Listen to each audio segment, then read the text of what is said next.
This is a book about innovation, but even more, it's about the importance of curiosity.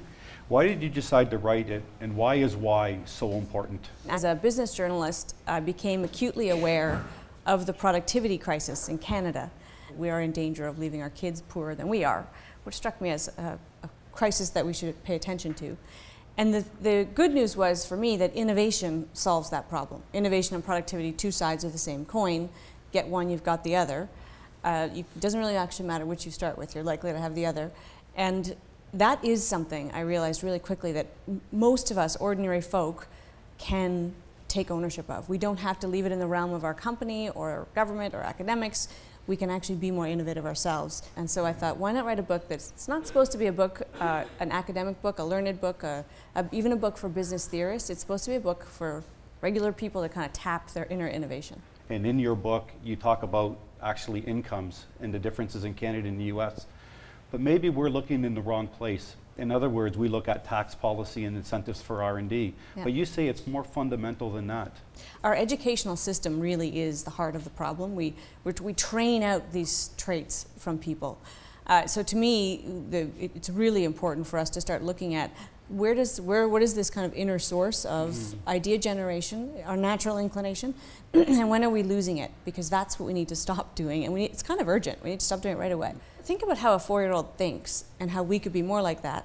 When they ask why, they have no ego. There is no stupid question to a child. They haven't even been given yet the concept of a stupid question. And think of the gift that is.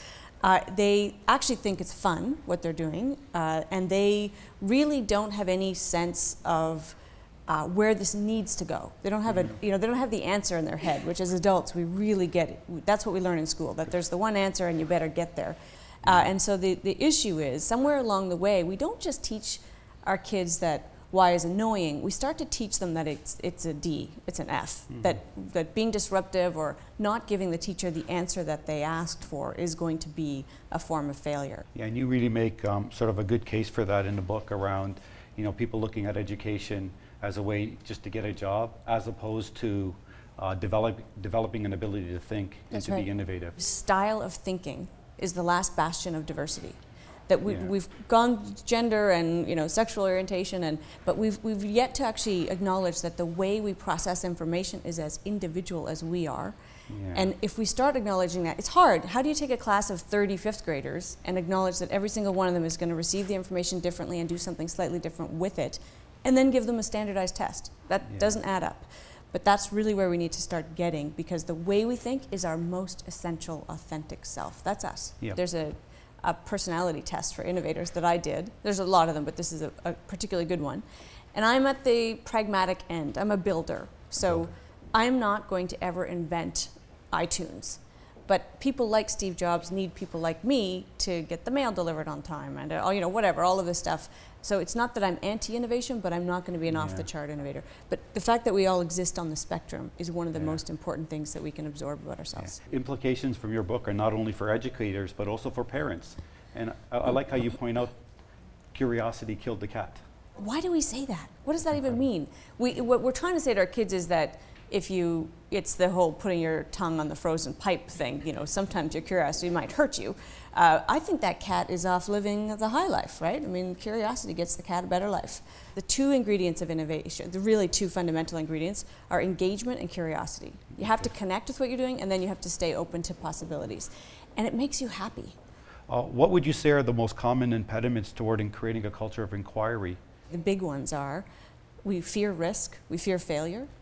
What I've heard from venture capitalists is that in Silicon Valley, the guy that has had 4 failed businesses can raise $1 billion like that because he's got experience. And the guys with the money look at him and say, you must have learned a ton from that. Here, somebody has a failed business and they kind of skulk off. That's the end of them. They don't really try again. And smart companies, the best example that everybody knows is the guy that invented the Newton, which was, let's face it, a dud, went on to invent the iPad. So as long as you don't trash people because they didn't get it right that time, great things can happen. Playing sports is a really wonderful way to remind ourselves, you don't take your best goalie and make them a forward. You make them practice being a goalie, and you make your forward practice being a forward. And I think the more we do that and just accept that you're going to be over there being you, and you should be the best you can, and it doesn't detract from me, and I'm going to be over here trying to be the best me I can. How has the power of why worked in your own life? It has made me much more aware of my relationships and whether I'm engaged all the time. I happen to be lucky, and I tend to be quite engaged at work because I learn for a living and learning feels good. But you can often find yourself disengaging and floating a little bit, being a little passive. And it's really reminded me in a much more constant way not to do that. And where relationships are concerned, it's actually the exact same principles as doing your job better. It's thinking about, what does this person need from me, and how closely does it resemble what I'm giving? That's wonderful. And just that exercise alone is something that we do too rarely. Yeah, well, I really enjoyed reading the book. Thank you. And I will have many of my students read it as well. Thank you very much.